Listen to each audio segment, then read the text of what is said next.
South Africa today faces many challenges. Widespread poverty and unemployment brings the rural poor to cities in search of work, and many of them end up living in cramped, informal settlements with poor sanitation and lack of access to the basic necessities of life, such as clean water. Nevertheless, South Africa is internationally renowned for its natural beauty and high biodiversity. It is home to the Cape Floral Kingdom and a vast number of endemic species of both flora and fauna.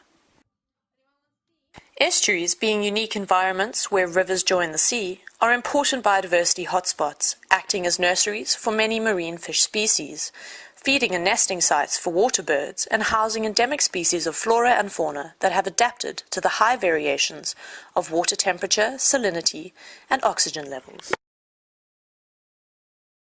Among South Africa's 250 or so estuaries, Knysna is one of the most environmentally sensitive areas in the whole of the Western Cape, containing one of the highest levels of plant and animal biodiversity. It is the country's most important seagrass site, with the largest concentrations of dwarf eelgrass found nationally, and home to the critically endangered false limpet and the Knysna seahorse. Ecosystem services provided by the Knysna estuary are valued at more than R1 billion annually, due mainly to the recreational and nature activities that take place, which rely largely on its aesthetic value. These activities are important in the provision of employment. Other ecosystem services provided include natural product harvesting, waste assimilation including disease control, waste dilution, water supply, food production, and conservation of endangered and endemic species. Knysna municipality's total surface area is 1,059 kilometers squared and receives rainfall throughout the year. The coastal climate is temperate with average annual rainfall of 700 millimeters, being relatively higher than the Cape average. Despite even rainfall distribution and equable temperatures, the Southern Cape is vulnerable to extreme events such as droughts and flooding. Vegetation of the area is a combination of tall Afromontane forests and fynbos. The Knysna estuary itself occupies 20 kilometers squared of the total Knysna Basin System's catchment area of 480 kilometers squared. The rocks range in age from Paleozoic to Holocene, while two main streams drain directly into the estuary, the Salt River and the Bigai stream. The basin's landscape is a result of well-distributed rainfall, long-term erosion from fluvial incision, and high drainage density due to steep slope gradient from past uplift. The heads of the estuary are essentially a sandstone ridge comprised of faulted peninsula formations and underlying stone. The Knysna estuary has permanent access to tidal water, with the only existing barrier being a sandbar, which does very little to impede the tidal regime of the estuary, resulting in a twice-daily flushing effect, which is rare for estuaries of South Africa. The physical health of the estuary is determined by many factors, including runoff from land, pollutants from industry, and sewage overflows. With limited time in Knysna, not all of these factors could be investigated empirically. We chose to primarily investigate to what extent the recreational activities in and around the estuary have an impact on the long-term health of the lagoon, and therefore whether they are sustainable. We wanted to find out the activities that may impact the ecology and health of the estuary, when, how, and to what extent, and also what conservation measures are in place to protect the environment, who enforces them, and whether they're successful. Of course, sustainability isn't all about the environment.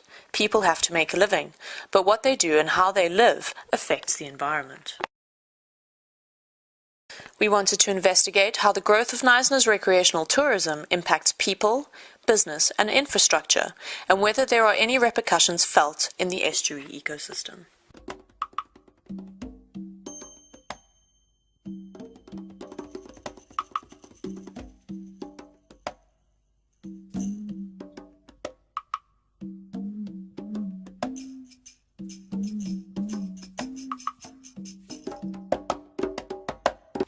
For a first-hand perspective, we identified some key stakeholders for interview through purpose of sampling. These included regulators, environmental managers and decision-makers, and recreational business users, to gain a balanced perspective of viewpoints.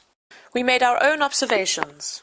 We analysed whatever secondary data we could lay our hands on, and then we chose mixed method analysis to interpret all the qualitative and quantitative data gathered. Knysna is a particular draw for tourists who enjoy adventure sports, such as trail running or mountain biking, or activities of a more sedate nature, such as walking and picnicking. There are also opportunities for water-based recreation, like angling, boating, sailing, and kayaking, and a limited amount of diving, and nature lovers are rewarded with beautiful views and great hiking and birdwatching. Within the estuary, sand parks have designated certain zones for specific activities in order to protect a variety of habitats and species. Looking at their zoning map, we can see the blue zones, where jet skis and water skiing are allowed, and the green zones are set aside for subsistence fishing, while the purple represent subsistence fishing prohibited areas. These are restricted areas only sand park staff may enter.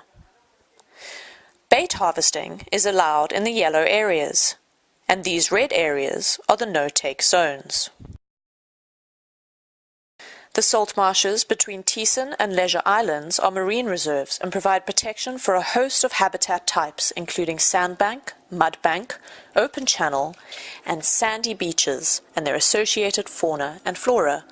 Sailing in boats are allowed in other areas of the estuary, while wake-free zones reduce bank erosion and disturbance of wading bird populations.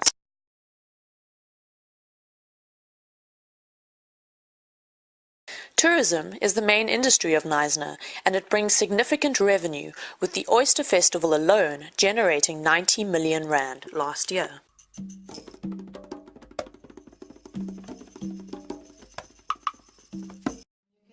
This year we did it's about a 90 million rand injection in local economy over that time. Wow. Our main goal, which is bringing people to Knysna and getting the community involved as well. That's the biggest challenge. Tourism attracts a growing number of visitors and provides income for tourism businesses and many supporting industries. This means local jobs for local people. So locally, we are one of the biggest companies providing employment to the local. Most of the black people that live here work stay in the townships. Okay. Yeah. Okay. Substantial developments have occurred since 1990, including the construction of a small boat harbour, waterfront, and 2 extensive housing developments on the north-eastern shoreline. There's another small boat harbour on Leisure Island, and the whole of Knysna's Island has been transformed from its former role of timber production into an upmarket development including shops, housing, and a marina. Golfing is a popular draw for visitors, and there are now 3 golf estates in the estuary basin.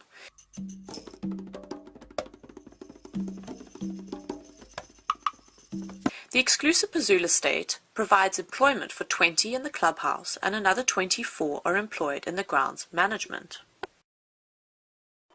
The growing popularity of the Knysna estuary as a tourist attraction has seen the annual tourist numbers treble in the space of 15 years to around 42,000, making the estuary one of South Africa's top tourist destinations. This has led to considerable expansion in the population over the last 25 years. The municipality is now home to around 70,000, with the number of households doubling in the 10-year period to 2011, and around 4,500 of these were informal dwellings. As you can imagine, this has put further strain on water resources. Tourism is highly seasonal in Knysna. The N2 motorway was widened to allow extra capacity to cope with these sudden influxes. This meant the infilling of a substantial portion of the northern shoreline. Pazula Golf Course alone uses 1.2 million litres of water per day. This would place a significant strain on local water resources. However, Pazula is the only golf course to use recycled water, supplementing this grey water supply with fresh water from its rainwater reserves when more is needed. It's towards sustainability. Yeah. The Pazula Golf Course has got a pipe Yeah. that moves from the wastewater treatment works to their golf course, to water their golf course.